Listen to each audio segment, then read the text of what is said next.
Assalamualaikum warahmatullahi wabarakatuh. Hai teman-teman, saya Sugi Harnoto.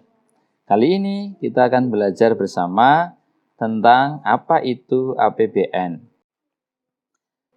Tentunya sudah pernah dengar dong APBN, yaitu Anggaran Pendapatan dan Belanja Negara.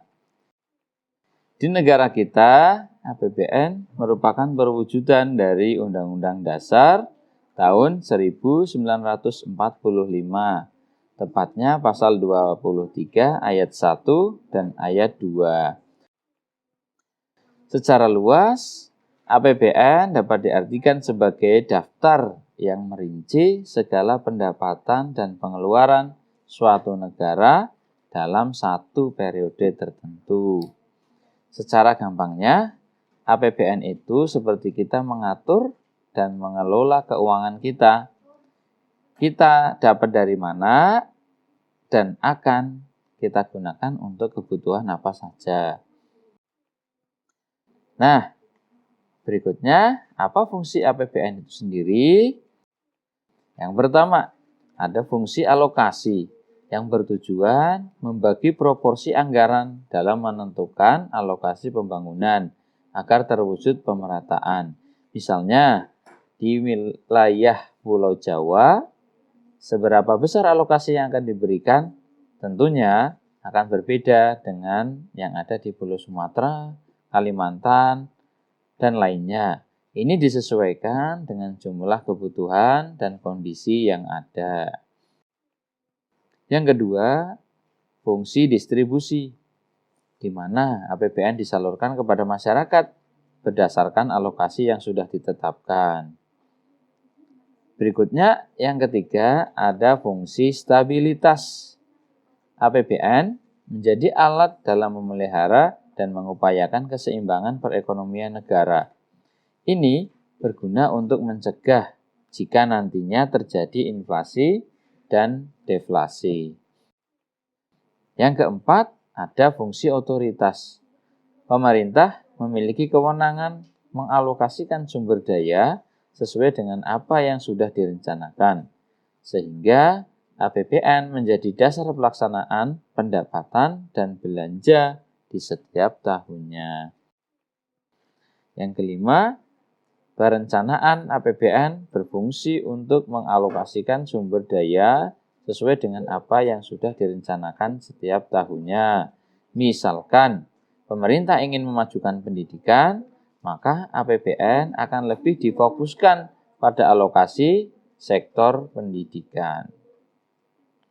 Dan yang terakhir, ada fungsi regulasi. Digunakan untuk mendorong kebutuhan ekonomi suatu negara dan bertujuan untuk jangka panjang guna meningkatkan kemakmuran rakyat. Dengan fungsi sedemikian rupa, selanjutnya pasti APBN memiliki tujuan yang menjadi dasar. Nah, dasar ini sesuai dengan amanat undang-undang. Antara lain, tujuan yang pertama sebagai pedoman bagaimana pemerintah menerima dan mengeluarkan anggaran dana dalam pelaksanaan tugas kenegaraan. Tujuan yang kedua, sarana transparansi dan pertanggungjawaban pemerintah kepada DPR dan masyarakat.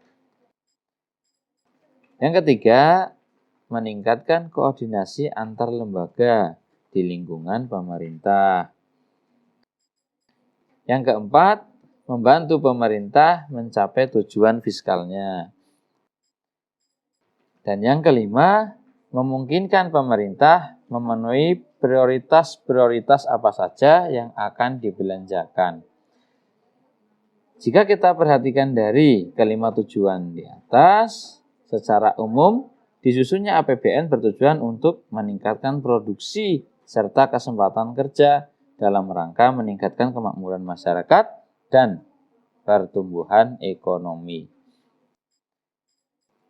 Selanjutnya, berdasarkan fungsi dan tujuan dari APBN itu sendiri, maka perlu adanya mekanisme atau proses penyusunan APBN yang terdiri dari beberapa tahapan, yaitu pemerintah menyusun rencana APBN dengan departemen dan lembaga teknisnya pada rapat dan tertuang dalam bentuk nota keuangan.